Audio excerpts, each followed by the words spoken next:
You're watching Moments with Jill Walker.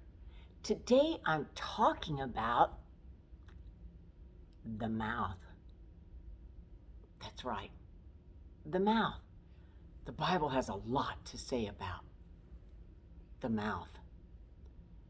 I've heard people say sometimes they just start talking and they're not even thinking about what they're going to say. I think we've all done that sometimes, but it's best to think before we speak because we cannot take back the words that we say that could be hurtful. We can apologize, and some people are really great about forgiving us, forgetting it, and going on, but others will never forget it. Don't you wish more people were like God, that forgave and didn't bring it up anymore? I sure do. Well, what does the Bible have to say about the mouth? In Matthew 12:34, it says, "For out of the abundance of the heart, the mouth speaketh." So it's God's job to judge people's hearts. But we can get somewhat of an idea what's in their heart when you just listen to what they have to say. I will tell you this, I really appreciate great listeners. But if you get two people together and they both just listen and neither one of them do hardly any talking at all, it gets kind of boring, doesn't it? So we need to take turns.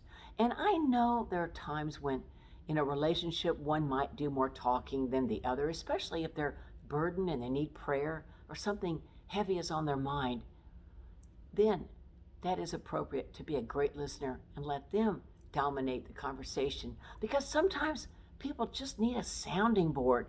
They're going through such turmoil and heavy things, and maybe they just can't talk to just anybody about it. So it's a compliment to you if you're a good listener. But in conversations, it's wise most of the time for us to be a listener as well as a talker. And when you listen to what people have to say, some of that is coming from their heart.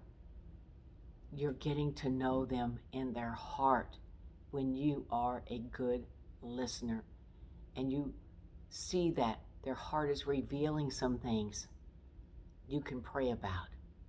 Proverbs 18:4 says, "The words of a man's mouth are as deep waters, and the wellspring of wisdom as of a flowing brook." Let me read that again. Proverbs 18:4. "The words of a man's mouth are as deep waters, and a wellspring of wisdom as a flowing brook." So when a person talks, are they talking with wisdom? Are they talking in a way where people will want to listen to them? Or are they just rambling on, saying things that are just sometimes worthless or boring? Proverbs 15:23 goes like this: "A man hath joy by the answer of his mouth." A man hath joy by the answer of his mouth, and a word spoken in due season, how good it is. In other words, we're saying with our mouth things that are in the right timing. Sometimes we want to say something, but it may not be in the right timing. We have to make sure it's in the right timing. The last part of that verse in Proverbs 15:23, remember, it says, "A word spoken in due season, how good it is." When you don't know what to say to somebody, the best thing to do is not say anything at all, or just tell them in a genuine way that you will be praying for them. That's right. It's better to not say anything at all than to regret what you have said. Oftentimes, I've heard people who have lost loved ones tell me that when they're standing there on visitation day or night by that loved one's casket, and people come up, they say, "Oh, I understand," or they say different phrases where it wasn't the same situation that the family's going through. Unless a person has walked in those shoes, oftentimes they really don't understand. So it's better to say, "I care and I'm praying for you." A man hath joy by the answer of his mouth. Are the words you say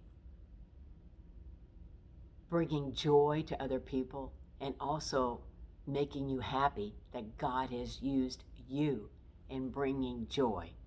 I hope so. Ephesians 4:29 says, "Let no corrupt communication proceed out of your mouth, but that which is good to the use of edifying, that it may bring grace unto the hearers." That's why profanity, using bad language, is so wrong, because it doesn't minister to people. It doesn't produce grace to the hearers. And also, the beginning part of Ephesians 4:29 says, let no corrupt communication proceed out of your mouth.